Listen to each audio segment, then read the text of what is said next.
ಎಚ್ಡಿಕೋಟೆ ಮತ್ತು ಸರಗೂರು ತಾಲೂಕುಗಳ ಕ್ರೈಸ್ತ ಮಹಾಸಭಾ ವತಿಯಿಂದ ಸೆಂಟ್ ಜೋಸೆಫ್ ಶಾಲೆಯ ಆವರಣದಲ್ಲಿ 2025ನೇ ಕ್ರಿಸ್ತ ಜಯಂತಿ ಮಹೋತ್ಸವ ಆಚರಣೆ ಮಾಡಲಾಯಿತು. ಈ ಕಾರ್ಯಕ್ರಮವನ್ನು ಉದ್ಘಾಟಿಸಿ ಶಾಸಕ ಅನಿಲ್ ಚಿಕ್ಕಮಾದು ಮಾತನಾಡಿ, ಈ ಜಗತ್ತಿನಲ್ಲಿಯೇ ಶಾಂತಿ ಪ್ರೀತಿಯನ್ನ ಬಿತ್ತುತ್ತಿರುವ ಸಮಾಜ ಕ್ರೈಸ್ತ ಸಮಾಜ. ಈ ಸಮಾಜ ಕೇವಲ ಅವರಿಗಾಗಿ ಅಲ್ಲ, ಈ ಜಗತ್ತಿನ ಎಲ್ಲಾ ಜಾತಿ ಜನಾಂಗ ಧರ್ಮದವರಿಗೂ ಪ್ರಾರ್ಥನೆ ಮೂಲಕ ಶಾಂತಿಯನ್ನು ಬಯಸುತ್ತಿದ್ದಾರೆ. ಇದೇ ಮೊದಲ ಬಾರಿಗೆ ಕೋಟೆಯಲ್ಲಿ ಎಲ್ಲಾ ಕ್ರೈಸ್ತ ಸಮುದಾಯಗಳು ಒಟ್ಟಿಗೆ ಬಂದು ಒಂದೇ ವೇದಿಕೆಯಡಿ ಕಾರ್ಯಕ್ರಮ ಮಾಡುತ್ತಿರುವುದು ಸಂತೋಷದ ವಿಚಾರ.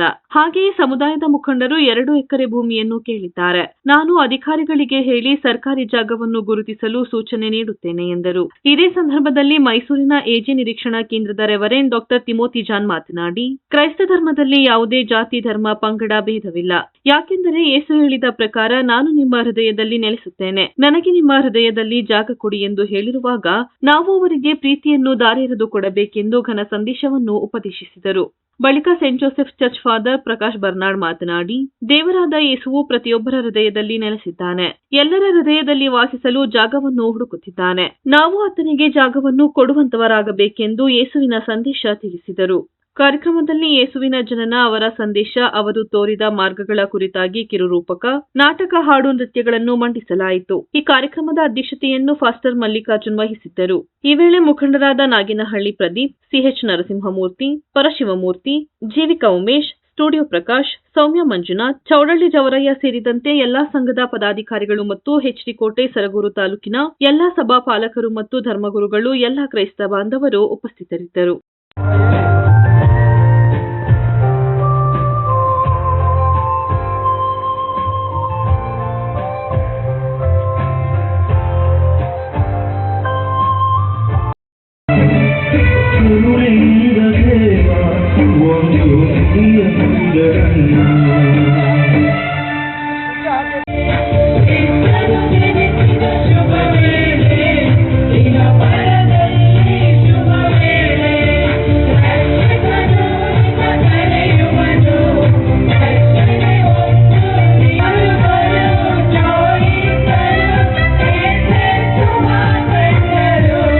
ನಾವೆಲ್ಲರೂ ಕೂಡ ಶಾಂತಿಯಾಗಿರ್ಬೇಕು ಅಂತಲೂ ಕೂಡ ನಿಮ್ಮೆಲ್ಲರ ಒಂದು ಪ್ರಾರ್ಥನೆಯಿಂದ ಇವತ್ತು ಇಡೀ ದೇಶ ಒಂದು ಶಾಂತಿಯಾಗಿದೆ ಅಂತ ಅದಕ್ಕೆ ಮುಖ್ಯ ಕಾರಣ ತಾವುಗಳು ಅಂತಲೂ ಕೂಡ ಸಂದರ್ಭದಲ್ಲಿ ಬಹಳ ಹೆಮ್ಮೆಯಿಂದ ಹೇಳಕ್ಕೆ ಇಷ್ಟಪಡ್ತೀನಿ. ಈ ತಾಲೂಕಿನಲ್ಲೂ ಕೂಡ ನಾನು 2ನೇ ಬಾರಿ ನಾನೇನಾದ್ರು ಶಾಸಕನಾಗಿದ್ದೀನಿ ಅಂತಂದರೆ ಅದಕ್ಕೆ ಸಂಪೂರ್ಣ ಸಹಕಾರ, ಸಂಪೂರ್ಣ ಆಶೀರ್ವಾದ ನೀವು ನನಗೆ ಕೊಟ್ಟಿದ್ದೀರಿ. ಅದಕ್ಕೂ ಕೂಡ ತುಂಬ ಧನ್ಯವಾದಗಳು, ಅಭಿನಂದನೆಗಳನ್ನ ನಾನು ಸಲ್ಲಿಸಕ್ಕೆ ಇಷ್ಟಪಡ್ತೀನಿ.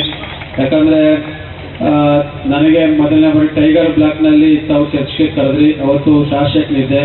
ಅಲ್ಲಿಂದ ಕನಕಭವನದಲ್ಲಿ ಒಂದು ದೊಡ್ಡ ಕಾರ್ಯಕ್ರಮವನ್ನು ತಾವು ಮಾಡಿದ್ರಿ. ಅದಾದ ನಂತರ ಪ್ರತಿ ವರ್ಷವೂ ಕೂಡ ನನಗೆ ಭೇಟಿ ಮಾಡಿ ತಾವು ಹಲವಾರು ಮನವಿಗಳನ್ನ ತಾವು ಕೊಟ್ಟಿದ್ದೀರಿ. ನಾನು ಕೂಡ ನನ್ನ ಕೈಲಾಗಿರ್ತಕ್ಕಂಥ ಸಹಾಯ ಸಹಕಾರವನ್ನು ಈ ಸಮುದಾಯಗಳಿಗೆ ಮಾಡ್ಕೊಂಡು ಬಂದಿದ್ದೀನಿ.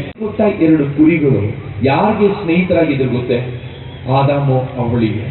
ನನಗನ್ಸುತ್ತೆ ಅವರು ಕೂಡ ಆ ಪ್ರಾಣಿಗಳೊಟ್ಟಿಗೆ ಮಾತನಾಡ್ತಾ, ಆ ಒಂದು ಸಂಪರ್ಕದಲ್ಲಿರ್ತಾ, ಆ ಒಂದು ಬಾಂಧವ್ಯನ ಅವ್ರು ಬೆಳೆಸಿದ್ರು, ಆ ಒಂದು ಪ್ರೀತಿ, ಆ ಒಂದು ಕನಿಕರ ಅವ್ರು ಬೆಳೆಸಿದ್ರು.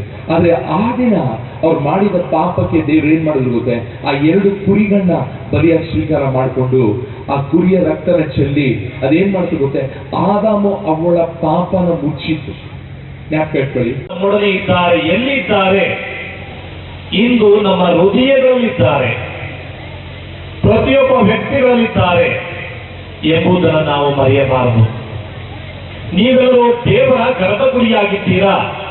ದೇವರು ನಿಮ್ಮೊಡನೆ ನೆಲೆಸಿದ್ದಾರೆ, ದೇವರು ನಿಮ್ಮಲ್ಲಿ ತಂಗಿದ್ದಾರೆ, ನಿಮ್ಮ ಹೃದಯದಲ್ಲಿ ಜಾಗವನ್ನ ಹುಡುಕುತ್ತಿದ್ದಾರೆ. ಈ ನಿಮ್ಮ ಹೃದಯದಿಂದ ಆ ಯೇಸುವಿನ ಸದ್ಗುಣಗಳ ಹೊರಬರಬೇಕೆಂದು ಪ್ರಭು ಯೇಸು ಕ್ರಿಸ್ತರು ನಮ್ಮಲ್ಲಿ ಬಯಸುತ್ತಿದ್ದಾರೆ. ಇಮ್ಯಾನುವೇಲ್ ಎಂದರೆ ದೇವರು ನಮ್ಮೊಡನೆ ಇದ್ದಾರೆ ಎಂದು ಅರ್ಥ.